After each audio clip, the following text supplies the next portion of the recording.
Good evening, everybody. Oh, get myself situated here. Ugh. All right. Good evening, one and all. Thank you so much for joining me this evening. For any of our regulars, welcome back. We're doing a book reading this evening, as we do every single Monday evening. Hi, Ishmael. And for those of you who are new, welcome. You have stumbled upon a book reading for this evening. We are actually in a series at the moment. We are currently book 4 out of 5 in this series by Amelia Atwater Rhodes. And this book, of course, is called Wolfcry, but if you have missed my other readings from this series, you can actually go to my YouTube channel, and I have all of the previous readings listed in sequential order, so you can go back and you can listen along, or you can re-listen to something if you want to listen to it again. There are also the other books that we have read from other series on my YouTube channel as well, so if you're interested in that, feel free to go explore my YouTube channel and subscribe if you wouldn't mind. That would be fantastic. But for anyone who's new, welcome again. We typically wait till about 8:05 to get started, just so people can log on and get comfy and grab their favorite drink, get into their comfy jammies and find a nice comfy spot in the house to chill and let me read to you for about an hour or so. Just real quick, can you guys hear me all right? I think I've got, oh, a paper crane, how cute! Thank you. If you guys can hear me okay, just give me a thumbs up or just let me know. Give me an okay or something. And also, I've got some music playing in the background. I don't know if you guys can hear that. I figured to play that for a little bit until we get started reading. So I hope everyone's weekend was... Oh, thank you, Pickleball. Pickleball. Welcome. Welcome. I hope everyone's weekend was good. Right? Yeah, because today's Monday. We got snow last night. Did anyone else get snow where they live last night? Like, I'm on the East Coast, USA. Oh, the music is fine. Okay, good. We were surprised with a light sprinkling of snow. It was such a nice, pleasant surprise to wake up to this morning. It didn't last very long, of course, but you know.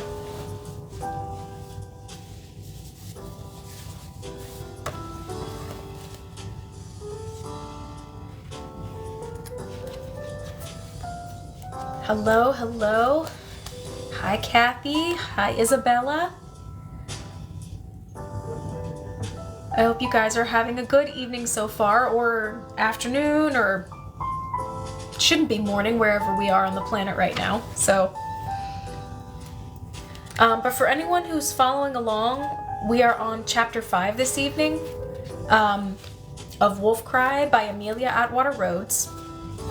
I actually just, if you are not into reading all that much, if you're just looking for some light time filler reading, like, this series is a good series to get into because, as you can see, these books they're not very big. They're all about the same thickness, very easy reading.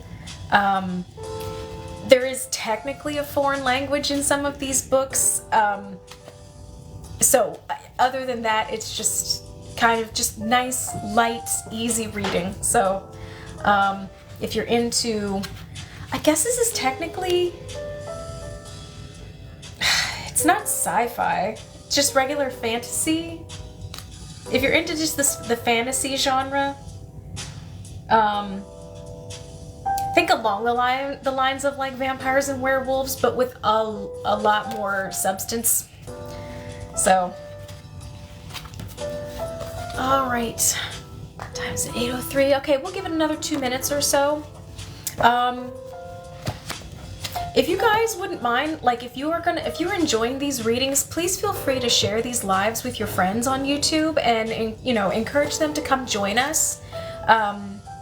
You know, it's always nice. I think it's always nice to have someone like listening to you, or listening as you read, to help fill in some space while you're cooking or while you're doing laundry, or just whatever. So if you guys think your friends would enjoy these lives, by all means, we meet every Monday from 8 to 9, and for the most part we try and we do a variety of different readings. So once we're finished up with this series, I'll move on to some other series, or if there's a series that you guys would like for me to check out and see if you guys would be interested in me reading that series, please hit me up in my DMs and just let me know. I'm more than happy to investigate new book series all the time. So all right. Fuzz. Alright, so it's about 5 after. We're gonna go ahead and dim our music. Alright. So like I said, for anyone following along, we are on chapter 5, page 34. Alright.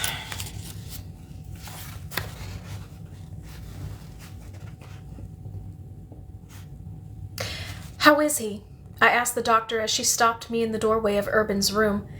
He'll make it, Rian said, but not thanks to any craft of mine. Nasias minimizes his skill. Judging by the injuries I saw, if the Falcon hadn't been on the scene, I'm not certain I would have been able to do anything. I know you'll need to talk to Urban, but make it quick. He needs rest now. I didn't bother to try to explain that Urban would not be able to rest well until he was back in the nest and safe in the arms of his fellow dancers. That would be my problem. Can he be moved? If he must be, but he won't be able to walk. He'll need to stay off that leg for a week at least if he wants it to heal right. She left the room and I went to Urban's side. I had to bite my lip to keep from cursing when I saw him. I wanted to weep. I wanted to scream. What kind of monsters could have done this? I forced myself to remain calm when I said, I hate to have to question you so soon, but I need to know what happened before the rumors start. You mean, Urban said, before the dancers learned that one of their people was jumped by a group of avians? I winced. You're sure they were avian? Yes. What happened? I didn't want to know, but I needed to. Urban shut his eyes and took a shaky half-breath. I'm not sure. A little while after you left, I walked over to the northern hills. Figured I should go by Morris's house to see if he was still awake and apologize. Apologize? I asked, impressed but surprised that he would have decided to do such a thing, especially since Morris had hit him first. I might have baited him just a bit, Urban admitted. So you walked to the northern hills. There isn't much more to tell, he said. I thought I remembered where Morris's house was, and I was on my way there. It was dark. I felt a couple of people nearby. Avians. He didn't need to clarify how he knew they were avians. Serpient were cold-blooded. If he had felt their body heat, they wouldn't have been serpient. Someone hit me with something. I don't know. I don't remember much more. I remember someone saying, Go on. Just stay away from her, he mumbled. I'm sorry. You're sorry? I whispered. Urban, this is my fault. If it's not your fault, it's their fault. He coughed before muttering, and they call us violent. Do you remember anything else about the people who attacked you? He shook his head and then cringed as if the movement hurt. I don't remember. There were 2, maybe 3, but I think 2. Morris? I asked hesitantly. An even worse possibility. Prentice? Both had been directly involved in the violence earlier. He started to smirk. I'd love to say yes, but I don't know. I need to talk to my parents. Had anyone sent for them? It had been only a few hours since they left, but it would be difficult for even an avian to locate them until the sun was up. Had any night ever been longer than this one? If the doctor says it's all right, I'd like to go back to the nest, but I'm going to need help. I hesitated a little too long and saw his eyes widen. "Oh, Liza, will you wait until I talk to my parents?" "Oh, Liza, I've done nothing wrong." "No, of course you haven't. If the nest learns that you refuse to let one of their dancers go home, if you lie to them—" I pressed a hand to my forehead. "You've done nothing wrong, and I have no intention of holding you against your will or lying to anyone. I am asking you to please wait until I have spoken to my parents and the Wyverns, so that I will have something to tell people." "That wasn't meant to sound like a threat," Urban assured me. "I'm on your side. I'd like to wring the necks of the mangy fowl who hit me, but I can't stand the idea of letting them create a rift in the nest. Salem Cobriana was the first member of the royal house to join us in 20 generations. Don't betray that. Not to protect a bunch of birds too cowardly to even show their faces." He was right. As much as I would have liked to keep this quiet until I had more answers, Serpient did not tolerate deception from their royal house. Too many people had seen me shout for help. Too many people would notice that Urban was missing and would start asking about him, if they hadn't already. "I won't." I stood up, touching his cheek gently on one of the few unbruised spots. "I'll be back as soon as I can, and I'll help you to the nest. In the meantime—" The promise that there would be guards on the door would be of little comfort. They weren't his nestmates. The people a serpent went They weren't his nestmates. The people a serpent went to when hurt or scared. "Hurry back." "Gretchen, I want to see all the guards who examined the scene earlier," I told the python after I left Urban's room. "We need to get Urban back to the nest as soon as possible, and I want to know something before we do. I need to talk to Salem right away," I added. "I would need him to help keep the dancers calm in the next few hours. And then I'm going to need to speak to Morris and Prentice." That was going to be unpleasant. "And please get someone with wings who can find my parents. Now," I wanted to add, or better yet, yesterday. As Gretchen jumped to respond to my commands, I walked with rapid strides to one of the empty classrooms. I needed to get myself under control. I screamed, muffling the sound with a cushion so that my guards wouldn't come running once again. There was no way to beat down this horror, this fury, this terror. My fault. I wasn't the one who had hit Urban, but I was the one who had insisted he come to festival. I was the one who had laughed and assured him he would be fine. I screamed again. I felt blind and helpless. "Don't do it." The voice from the doorway made me jump. "Hi." I turned toward her with a glare hot enough to melt steel. She looked back at me with an absolute lack of concern. "Don't do what?" I asked when she did not speak again. "I don't know. What are you about to do?" I struggled to compose myself. "Hi, can you act sane for just a moment, please?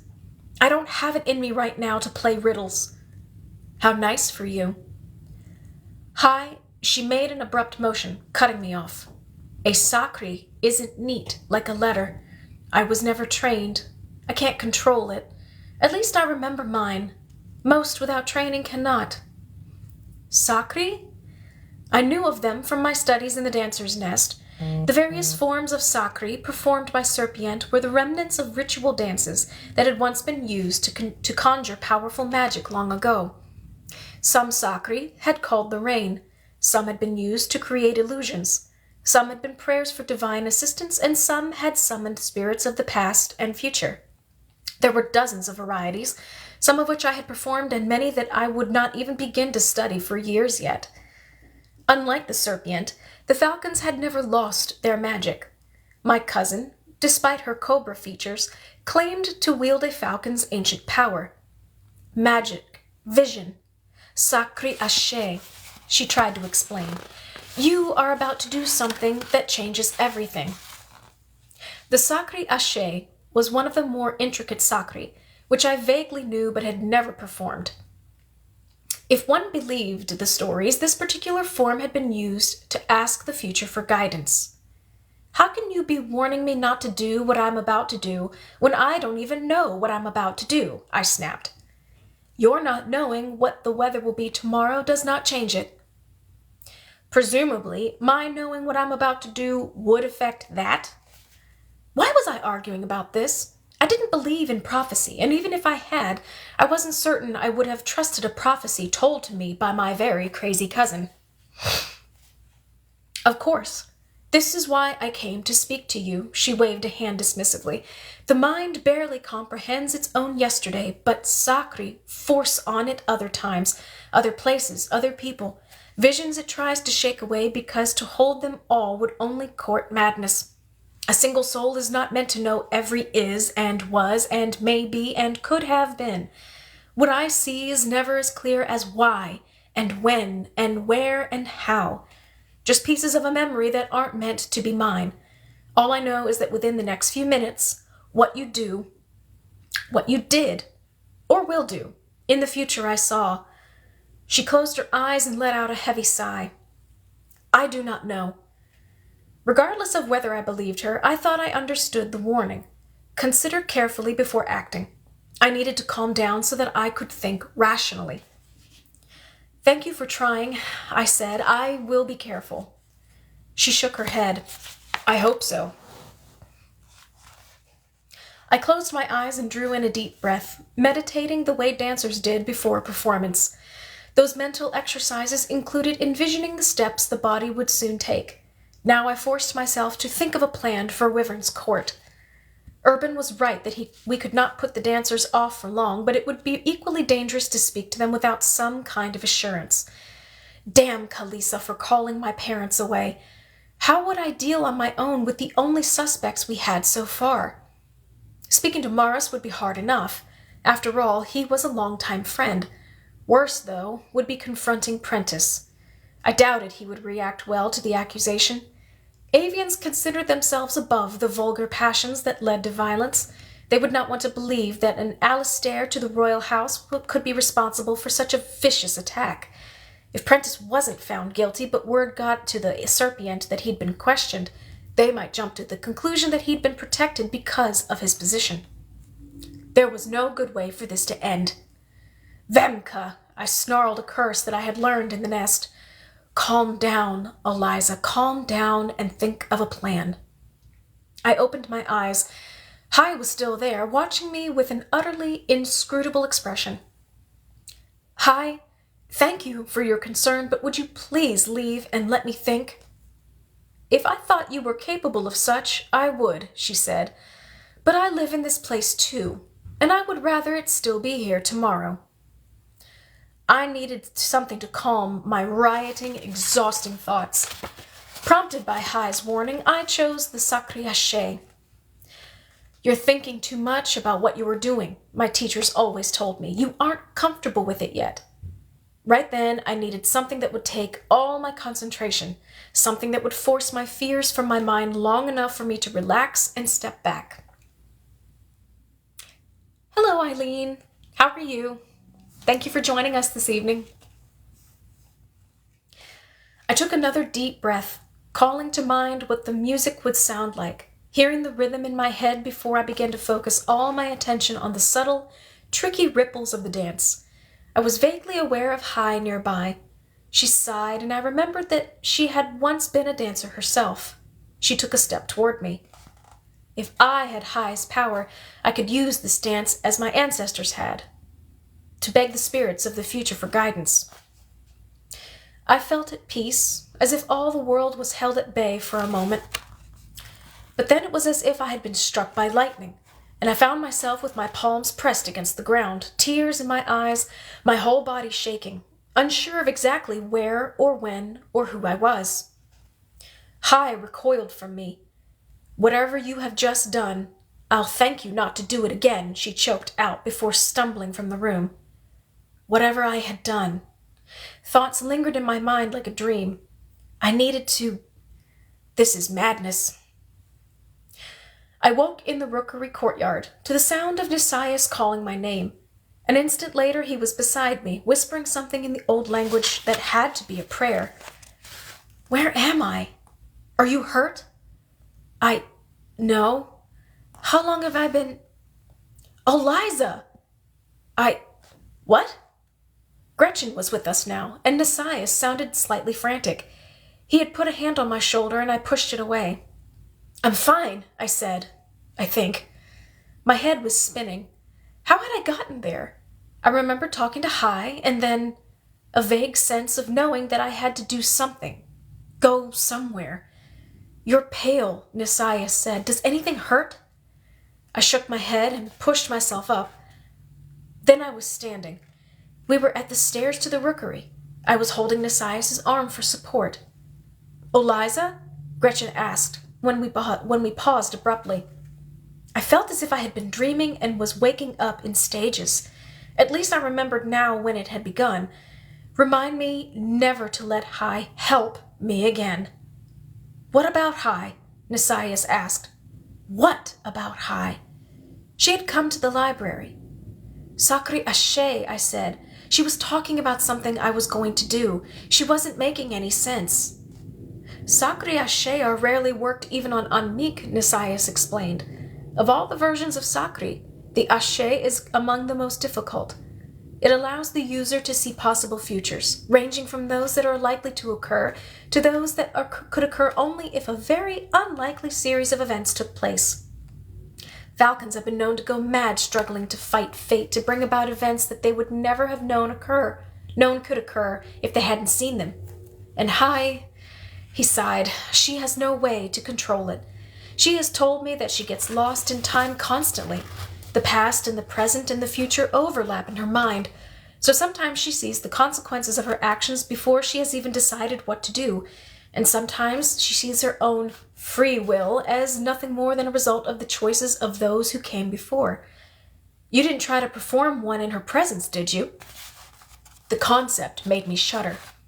I recalled thinking how valuable it would be to know what the future held, but I would never want to pay that price.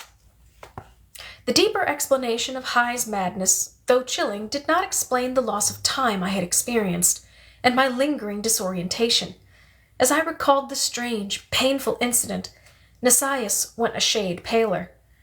"The magic that still lingers in the Cobriana line disturbs Falcon magic. It acts like a spark," Nisaias said, sounding shaken. "If Hai were already half caught in a Sakri Ashe when you began to dance one, your being there might have triggered something. Or her being there might." He trailed off. "I have to tell you something I've put off. It can wait until after we deal with Urban, but tomorrow I need some time." "Yes, of course." He shook his head as if to clear it. "Salem, Sive, Prentice, and Morris are all here, waiting for us. For you. Do you need to rest, or are you ready to speak to them?" "I'm as ready as I'll ever be." I wasn't losing time anymore, but the night continued to progress in a kind of haze. I felt as if there was something I was missing. My sense of frustrated ignorance was not helped by the meetings that followed. None of the guards had seen anything. Morris and Prentice, both of whom had been pulled from their beds, seemed legitimately horrified as they swore their innocence. Salem first reacted, as I feared all the dancers would, with pure fury, which he immediately directed toward Prentice. But he responded to my appeals that, in this, he needed to be a cobra first and a dancer second. We needed him on our side. We had no proof of guilt, very few suspects, and even fewer leads. The only concrete decision that we were able to make involved Urban and the nest. Salem and I will help Urban back to the nest and explain that we're doing all we can. We need to make sure that the dancers know we're on their side so no one will think about taking justice into their own hands. We can't afford vigilante retaliation. My parents should be here soon. What could they possibly do to make things right? Nothing can make this right.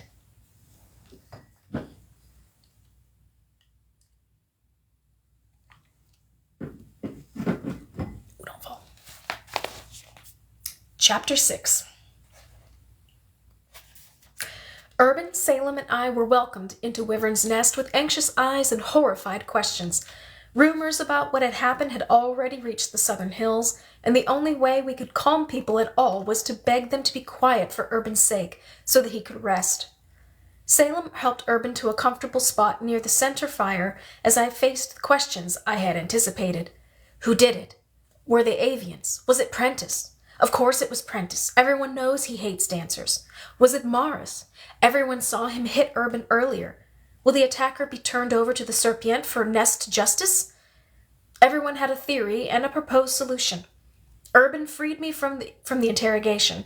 Salem took over for me, as if he had not nearly come to blows with Prentice in the rookery just minutes before. I joined Urban on the pallet of blankets and cushions that the other dancers had put together in front of the fire.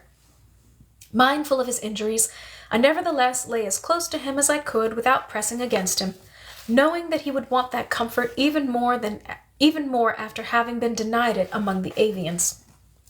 Almost immediately, he shifted to close the distance, my warmth and companionship more important than bruises. I only meant to lie down for a few minutes, but the night had been too long. I didn't even realize I had fallen asleep until a wolf's howl startled me awake. Urban woke when I stirred, and he asked, "Something wrong?" "No," I answered, "just the wolves. Go back to sleep. You need the rest." "I've been resting." He shifted and winced.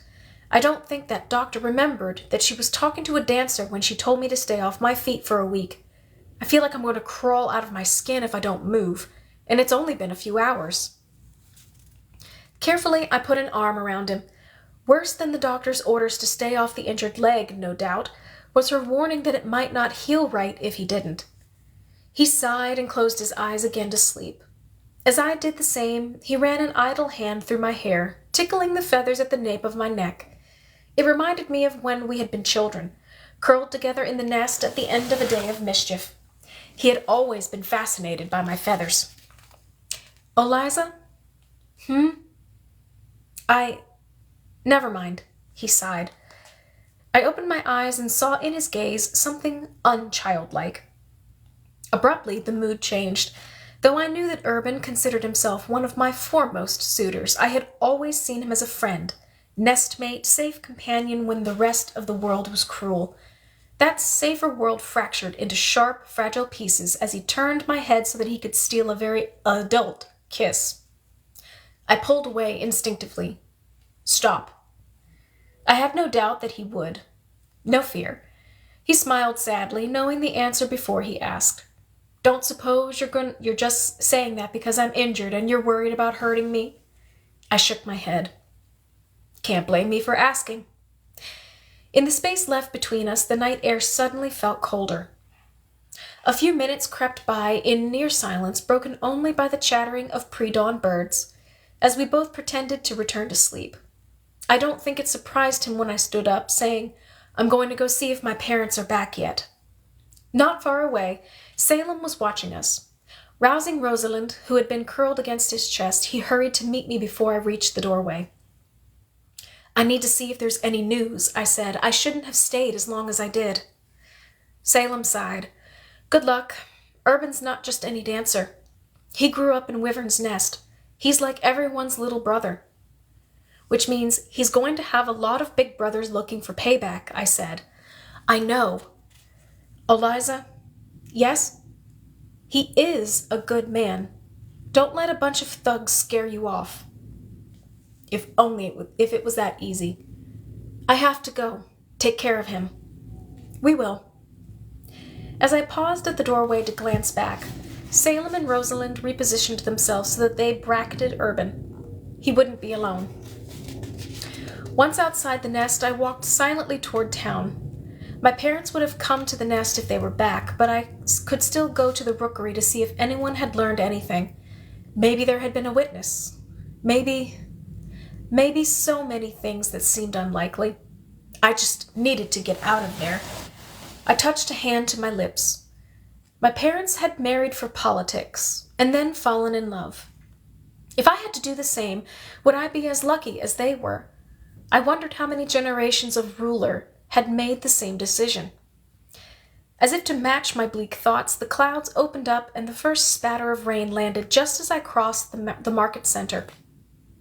I walked quickly across the green marble plaza, in which the symbol of Anlay was combined with an equally ancient avian sigil, the seal of Alasdair, and paused before the white marble statue that stood at the center. A true wyvern, slightly taller than I was, its tail curled around at the base, its wings spread proudly, and its head raised as it shouted to the sky.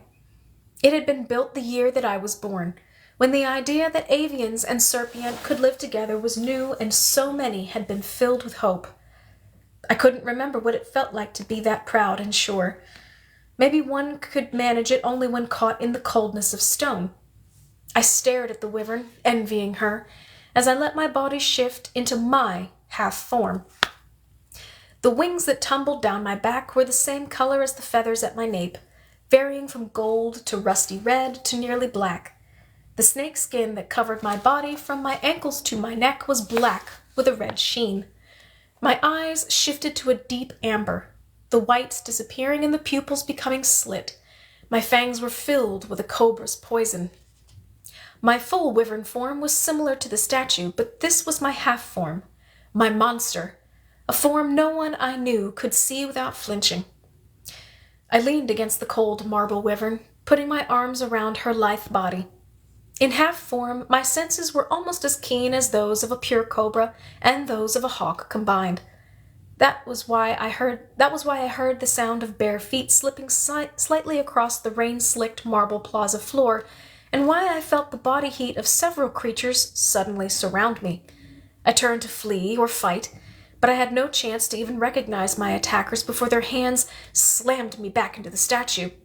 One of my wings smacked into the ridge of its back, and I gasped as I felt bones break, my vision wavering so that the figures around me were nothing but vague outlines in the rainy morning. Before I could recover, one of my attackers grasped my wrists, and others extended my wings without care for the broken bones. The pain made my stomach roll, and I choked back bile. "I'm sorry," said a voice that seemed familiar, as I felt a blade begin to cut my long flight feathers. My gasps were halted as someone put a cloth over my mouth and nose, muffling me and cutting off my breathing until I spiraled into unconsciousness. That doesn't sound good.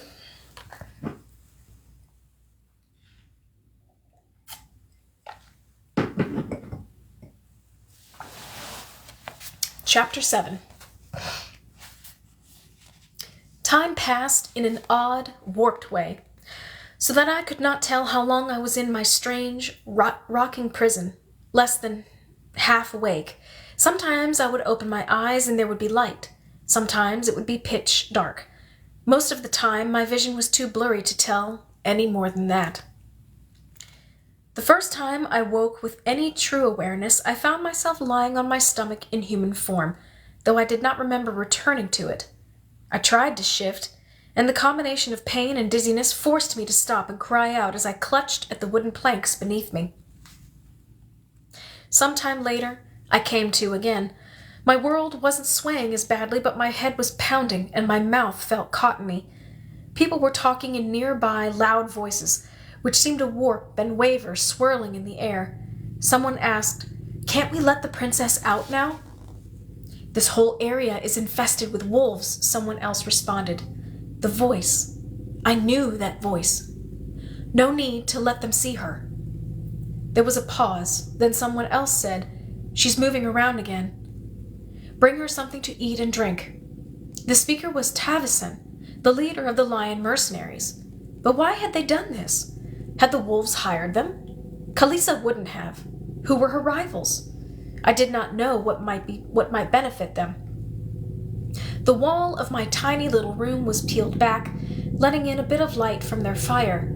The lion who blocked the doorway was broad-shouldered, and his gaze never left me as he put a canteen of water and a... I don't know if you guys can hear the helicopter. The lion who blocked the doorway was broad-shouldered, and his gaze never left me as he put a canteen of water and a plate of simple food in front of me. "Wait!" I called after him as he started to move away. My voice cracked. My throat was so dry. He ignored me and carefully fastened the leather wall back into place. "Tavison!" I could barely speak above a whisper. I grabbed the canteen of water and chugged half of it before I even noticed the smell of roasted meat. Starving, I shoved the food into my mouth. I needed strength to... The thought drifted away. Woozy, I lay down again, and belatedly the word came to mind: drugged. When I slept, my dreams were hazy visions, not just of home, but whatever fate I was going toward. At one point I woke, screaming from a nightmare about butterflies. "Milady, I cannot possibly. Tavison, please." When I fell asleep again, the image changed to Urban, bleeding, and then it was Morris instead. Sometimes others, sometimes all of Wyvern's court. The dancer's nest was on fire. Sometimes there were falcons, and occasionally lions. I knew I had to get away, to run, far away, because someone had me, and they weren't afraid to use violence. I remembered my wing breaking, or to drug my food. The haziness left from the drugs made it impossible for me to concentrate for very long, and I struggled to keep from drowning in fear. I woke fully enough to realize that I was inside some kind of covered litter. The walls and the top were leather, and they were attached so firmly to the heavy wood floor that in my weakened state I could not pry them away. I still worked at it, trying to ignore the way my stomach rolled with every movement, and I nearly collapsed as the vertigo hit me. The drugs were in the water, I decided. I had to stop drinking it, to clear my mind so that I could make a plan instead of continuing this useless scratching. Eventually it occurred to me that mercenaries worked for payment. Surely Wyvern's court could offer the lions more than their current employers, and if prizes would not work, a pride of lions was not stronger than the Serpient and Avian armies. "Tavison!" I shouted again. "You know who I am. Talk to me. We can work something out." I waited, but heard no response. "Tavison, you were in Wyvern's court the day before I was taken. When my people find that I am gone, they will discover quickly your role in my abduction. Is the payment you have been offered enough to risk the wrath of Wyvern's court?" I heard whispering among the lions carrying my litter then. "Tavison, she has a point. Wyvern's court—" "I know what I'm doing." The leader's voice was certain. "But what if—" "Do not question me," he snapped. "Tavison, you are destroying your own people," I argued. I had a vague memory of arguing with him before. How many times had I woken, in my drugged state, and perhaps said these exact words? "Eliza, I apologize for your rough treatment. I wish it had not been necessary. Even so, you are wasting your breath." I continued to call to him, alternating between threats and promises, sometimes trying to bargain with Tavison and sometimes appealing to his people, but I received no more answers. Eventually my throat was again too raw to continue shouting, and I dared not drink to soothe it. I avoided the drugs long enough to clear my mind, but after 2 days without water, the cramping in my body became so severe I knew that dehydration might kill me. I curled up in a ball in the corner of the litter, trying to concentrate on something productive. They had clipped my wings. They had clipped my wings and then fed me a poison to force me back into my human form. I knew the process because it was one of the most severe punishments meted out in avian society. It permanently locked someone out of both of her half and full avian forms. Locked me from my wings. My serpient form would be unaffected, but my hawk was gone. Grounded. Forever. There was no cure. There never had been. That was why the avians used it as a final punishment. And only for the most extreme crimes. Stop it! Stop it! I tried to force the thoughts away. Suddenly the ground was tilting, and I heard yelling, mostly in a language I did not know. Howls, shouts, sounds of fighting. My litter swayed again, and whoever was holding it stumbled. Instinctively, I threw myself to the side that was tilting. The impact of my body against the wood made me see stars, but I did it again and again, until my litter tipped and hit the ground hard, one side splitting as the wood broke with a crack as loud as a thunderclap. I blacked out for a moment, but was too frantic to do anything but drag myself up afterward. I crawled through the split, gasping at the cold outside. Instantly soaked, I forced myself to move. Water on my hands, I licked it off gratefully. I didn't know who was fighting, and I didn't waste time looking. With the drugs slowing me down, I rose to my feet, sprinted, stumbled, rolled as I fell, and fought to my feet again. Woods. The forest looked like a haven, and I scrambled into it. cutting open my hands, knees, and arms on brambles in my mad flight. Later I collapsed, choking on my own heavy breathing, body cramping, demanding water, food, and sleep. I could give it 2 of those. There was water everywhere. I scooped it up in my aching, frozen hands. Cold. Sleep. I hoped I wouldn't be found. I curled up to conserve as much heat as I could, but I wasn't even shivering anymore. That was good, I decided. Not so cold now. Sleep. It felt as if days had passed, but all I knew for sure was that the sun was out when I opened my eyes and sneezed on fur that was across my face. There was some animal next to me, giving me its warmth. I had enough clarity of mind now to realize that the creature, a wolf, I realized as I turned, was the only reason I had woken. I must have been on the verge of freezing to death when I had fallen asleep. Snow. That was why there was water everywhere. I had seen snow once, when I had gone with the Vahamil pack far to the north, but that had been nothing like this. This was deep and thick and still falling from the gray sky above. I looked at the wolf, not for an instant believing that it was a wild beast, though unable to tell if it was from the pack with which I was familiar. "Thank you," I said, shivering. The wolf tilted its head, questioning. I could feel the human in her, and I knew that my savior was a shapeshifter. But she was looking at me without any human comprehension. "My name is Eliza. You saved my life, I think." The wolf stood up and started plodding away from me. I stayed where I was, and she paused, looking back. She didn't need to speak. Her warm brown eyes seemed to laugh at me, saying, "Follow." Where was I? I could remember only the last couple of days with the lions, after I had stopped taking the drugs, but the change in weather was drastic enough to make me think that we had traveled weeks away to the north. Weeks that I had been away from home. Weeks during which my people should have come after me and found me. I was too lost and too weak to travel on my own, so I followed my silent guide, though my steps dragged and my stomach rumbled. The drugs still felt thick in my system. I was perspiring even as I shivered, the winter air slicing through my clothes and freezing my sweat.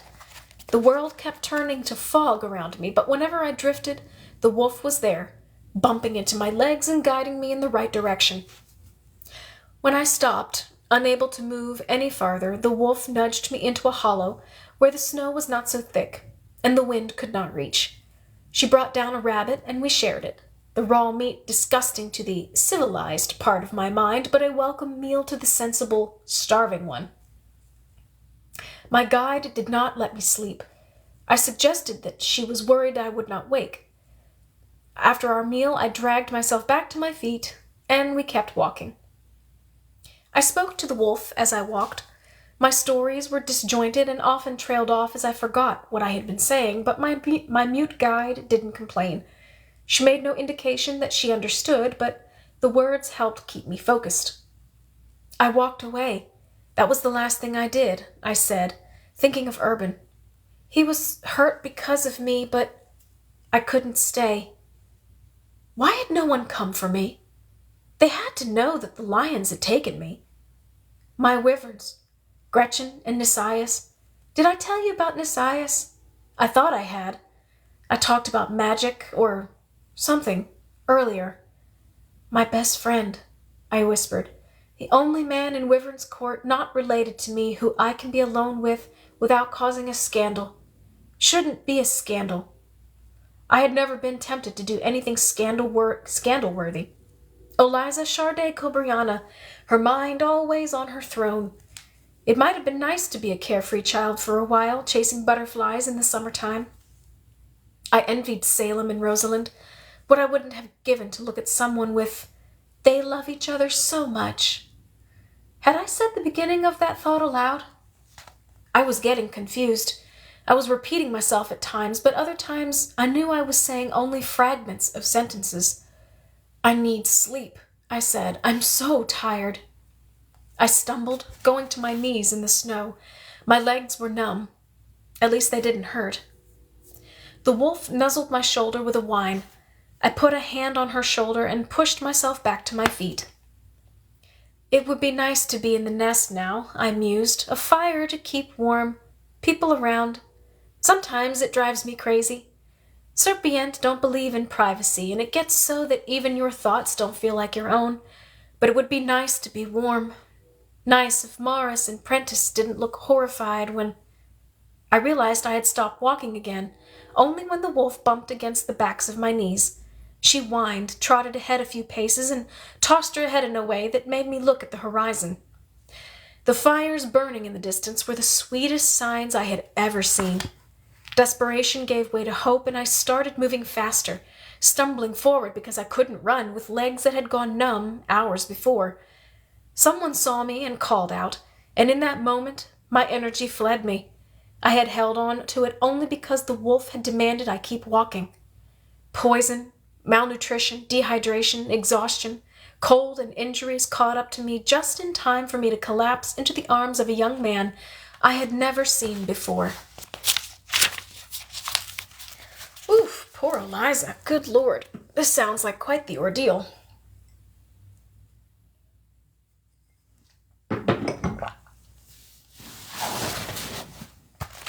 Let's see here.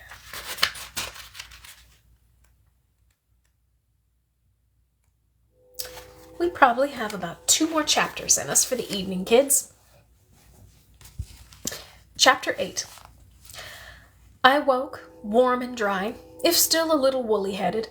A fire was crackling, and as I opened my eyes, I found myself inside a small cedar hut, decorated with furs, leathers, and odd silver and bead ornaments. I sat up slowly, glad that the world did not spin too much, and looked around for the owner. He sat in the corner, wrestling with some bit of leather that refused to do what he wanted. Intent on that project, he had not yet noticed that I was awake. What if I wasn't safe? For all I knew, this was the mercenaries' destination. If Khalees's rivals were responsible for my abduction, it would have made sense for them to place me in the power of their own allies, who were probably wolves. I didn't know what I would do if these people were unfriendly. I thought about the weather outside, and the wolf who had saved my life. "Hello?" I said tentatively. The man in the corner looked up and smiled. His striking amber eyes, which I had only ever seen on wolves, gave away his breed.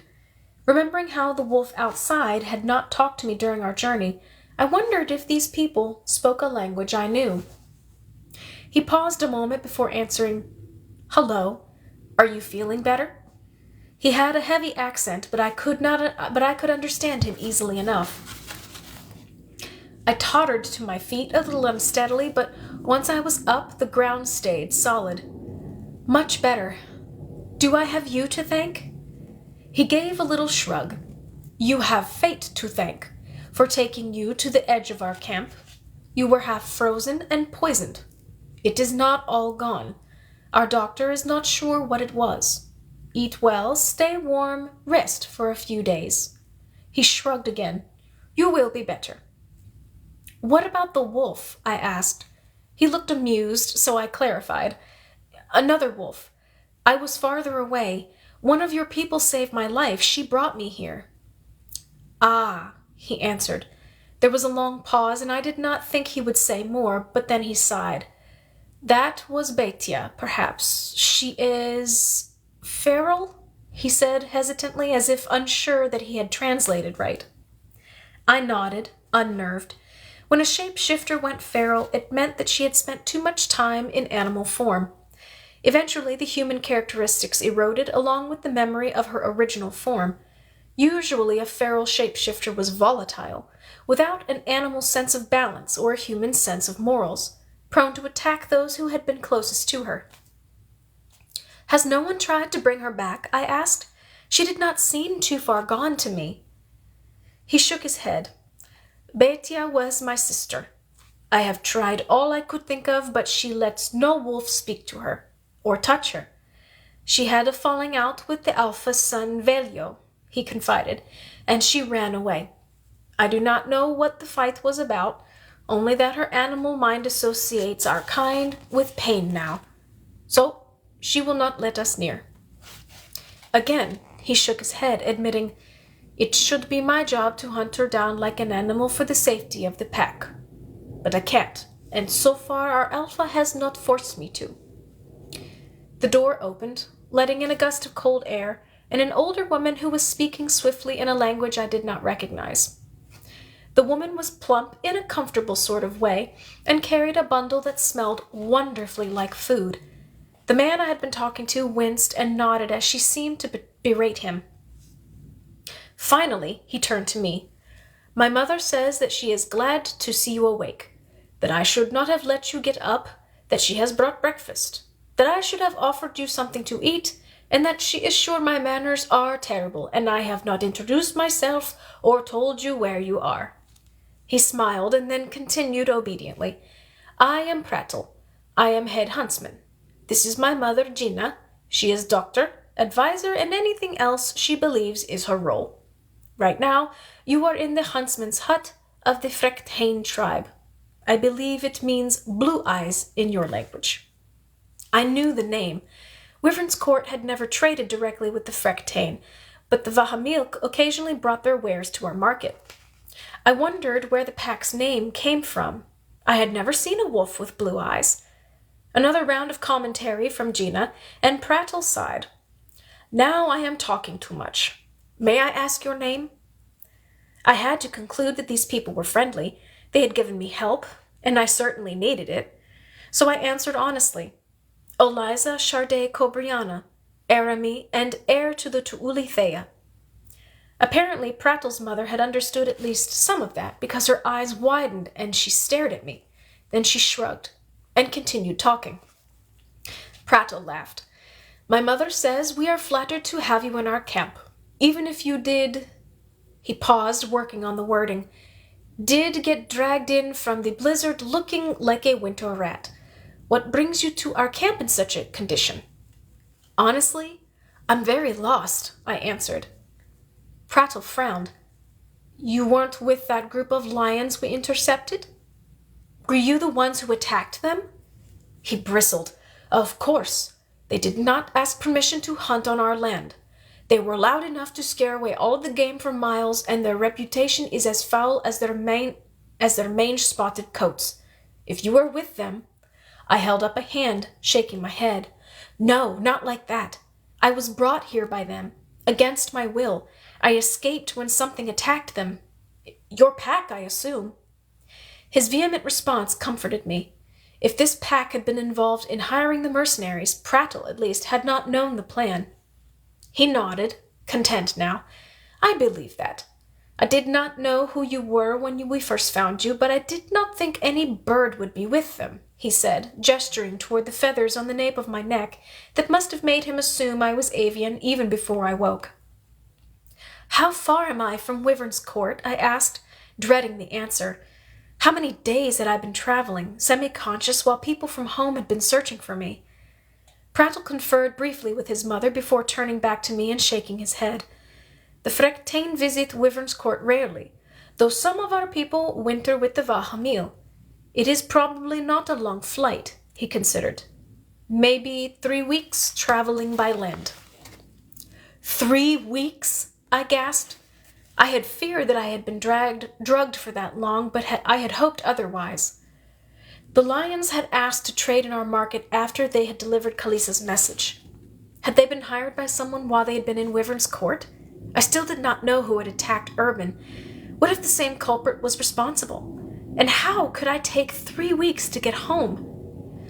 Lions travel quickly, faster than you would if you walked. By air, the time will be much less. He was right. I could probably travel that distance in a day, 2 at most. If I had my wings. I didn't have my wings. Jenna interrupted with some sharp words to her son and started opening the bag she had brought. "Breakfast," Prattle said simply. "She is concerned that if you get weak, the poison will make you sick again." "Tell her thank you, please." Prattle conveyed this, and then Jenna left us as Prattle and I sat down to eat. And thank you for acting as translator, I added. How is it that you know our language so well? As I ate with an appetite I had not expected, Prattle explained. Among my pack there is someone who studies each culture we might deal with, so that we can speak with them. Mostly we deal with Wyvern's Court through the Vahamil, but it is best to be able to speak for ourselves if we need to. My sister had that post until recently. She taught me most of what I know. Our alpha son saw your feathers, so he had you put here. He and his father are the only others in this area who speak your language besides me. Frictane will expect me to be able to tell him who you are, why you are here, and how long you wish to remain with us. From dealing with the wolf tribe near Wyvern's Court, I knew that the leader of a pack was formally addressed by the pack name. The formality was often dropped among Khalees's people, but apparently Frictane's alpha did not allow such familiarity. Frictane does not like strangers, but his son argued that it would be unwise to leave an unknown guest out in the snow. Now that we know who you are, I think Frictane will listen to his son. Prattle's mother returned then with a bundle of clothing and a pair of fur-lined boots. She said something brief to him, and he nodded. Your clothes are not designed for this area or for travel, Prattle told me. These were Betia's. They should fit you, and you may keep them when you leave. How long has she been lost? I asked. Prattle winced. 4 months. So there's still hope for her? No, he sighed, and stood without elaborating. Frictane is expecting you. Dress, and I will be back to take you to him. I was happy to have the warm, dry clothing. The base of the outfit was a pair of wool pants and a loose, comfortable shirt of the same material. A heavy jacket lined with some kind of fur laced over the blouse.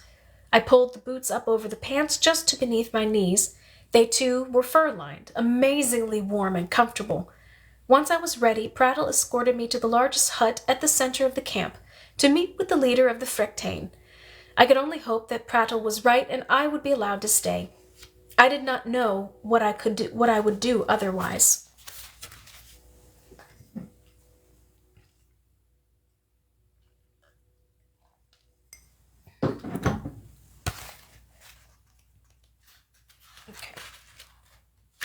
Okay. Chapter 9. Frictane was still physically young. His body lean, but his face was marked by a series of scars across his left cheek and brow. I had never seen a wolf with such striking blue eyes. They had to be the reason for the tribe's name. If I had not been raised among serpents and falcons, whose eyes were often jeweled tones seen nowhere else in nature, I would have called such eyes impossible. Oliza Charde Cobriana, Frictane greeted me stiffly. Forgive my father for not standing, another man said, making me jump as I noticed him for the first time. Also whipcord lean and obviously strong, with the same vivid blue eyes as Frictane. This had to be his son Velio. He injured his leg earlier this winter. It still pains him. The words were polite, but something about his tone made me feel as if an insult had been spoken.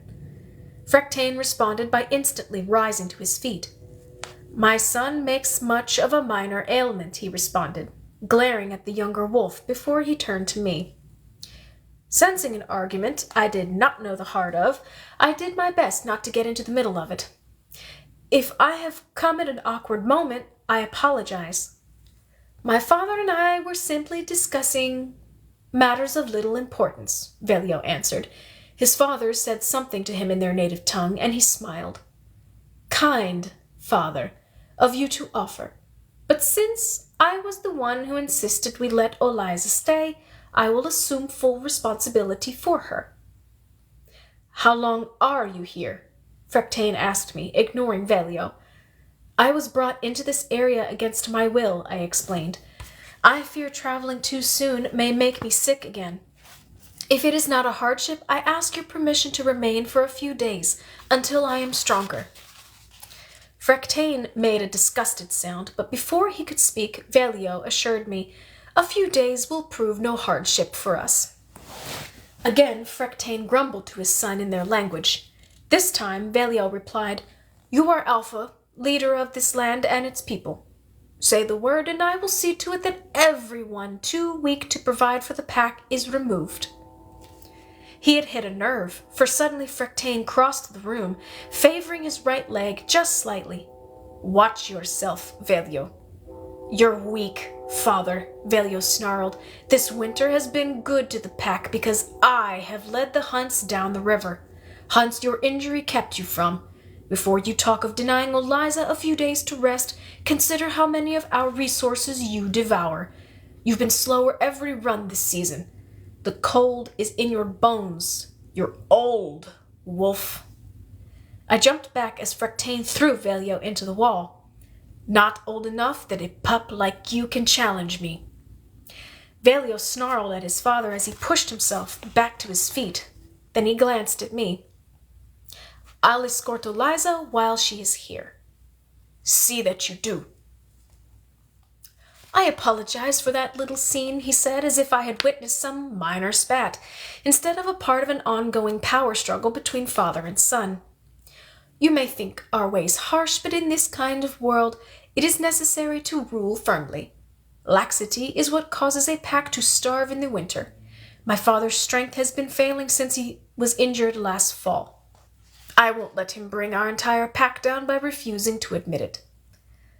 I suppose I'm lucky to live in a more moderate climate, I answered, trying to remain polite despite my desire to argue. The wolves had different values than I did. As Velio had said, this pack lived in a difficult land where strength was necessary for survival. Wyvern's Court has never had problems with starvation, for which I am grateful. Velio nodded. I couldn't tell if it was in agreement or approval, or neither. I wondered how Kalisa was doing. If she had needed my parents' support, what had happened when they had suddenly been pulled back to Wyvern's Court to deal with events there after I had disappeared? Velio seemed to be waiting for me to speak again, so I searched for a safe, neutral question. How many people are in Frectane? It seems so quiet. Few more than a dozen winter here, he answered. The weaker ones separate and travel south, nearer to your court. They trade among the human cities or stay with other, more southern packs. You have probably seen them with the Vahamil, though I imagine your position leaves you little time to idle with common wolves. In spring or summer they will return here to the main encampment. What about the children? If they travel if they are old enough, he answered. Otherwise they stay here and people such as Jinnah take care of them. Mostly they stay out of the way. Father does not like for them to get underfoot. Wyvern's Court had such a different opinion about children that I could not immediately think of an appropriate answer. Luckily, Velio chose that moment to offer, if you would like to get word to your people, our relations with the Vahamil are good enough that they would not object to our sending a messenger through their lands to Wyvern's Court. You can wait here until your guards arrive to see you safely home. I would appreciate that, I said, and felt some of the tension in my neck to begin to dissolve. A messenger from the Frectane could travel more quickly than I would be able to, even in perfect health, which meant that my people would hear from me sooner. It had already been too long. Do you know anything about Kalisa's condition? She was injured shortly before I was taken from Wyvern's Court. Injured? Velio asked. I hadn't heard. Do you know how serious it is? I shook my head. Serious enough that she wanted to meet with my parents, but I don't know more than that. Perhaps I will accompany you when you travel south to check in on Vahamil. His thoughtful tone gave me a chill before his expression cleared. In the meantime, join me for some dinner. You look half-starved. The main encampment of the Frectane tribe was a very somber place, especially compared to the Vahamils near my home. In addition to despising little children running about, making noise and getting underfoot, the Alpha also disapproved of frivolous activities such as dancing and singing, which had always kept Kalisa's tribe active and alight with laughter. Someone will bring my father his supper. He prefers to eat in solitude, Velio explained to me as we entered a central hut where the air was filled with the scents of roasting meats. A young woman tended the hearth, but she stood the instant she saw Velio, brushing ash from her hands. 2 others sat at a long table in the back of the room, and they also stood hastily. "This is Lameta's first winter in Frectaine," Velio told me, nodding to the hearth mistress. He greeted her in their native language, and she gave a half curtsy, never looking away from him. There was respect in her eyes, but I could tell she was also wary. I tried to keep an open mind, though from what I had seen and heard so far, I would not have wanted to be one of Frectaine's and Velio's subjects. They ruled with a fist that was a little too iron for my comfort. We were served roast venison with a warm, sweet sauce and hot spiced wine. "I'll warn you, meals in the winter can be somewhat repetitive," Velio said apologetically. "I suspect Lameta dipped into the fruit stores tonight after she heard we had company." As we turned to sit at the table, the 2 who had been sitting there went to serve themselves. Others came in from outside as if they had been waiting for a dinner bell, and finally Lameta herself took a plate. They had been waiting for Velio, I realized. The pack didn't eat until its alpha had taken his share. I knew that law from my studies, though it was one of the many that Kalisa enforced only in formal situations. Usually she preferred to give the first share to whichever hunter or tradesman had contributed the most to the meal. "I have never been to your wyvern's court," Velio said. "Tell me of it." I did my best to describe my homeland, from dancers to singers, merchants to scholars. Velio listened quietly, nodding occasionally or quirking a brow when I said something he found curious. "Do you have a mate waiting for you at home?" he asked finally. His tone was innocent enough, but there was something about the way he looked at me that made my skin crawl, as if 100 spiders had suddenly scampered across it. "I have not yet chosen my king," I answered. "I had forgotten that your people are born to royalty, or marry into it. It is a precious luxury." I assume that the alpha position in the Frectaine must be hereditary, since the pack's name obviously refers to your line. He sounded as if he was reciting as he explained. "It is not a matter of birthright, but breeding and education. If one of my wolves proves himself better qualified to lead the Frectaine after my father no longer can, I will have to step down.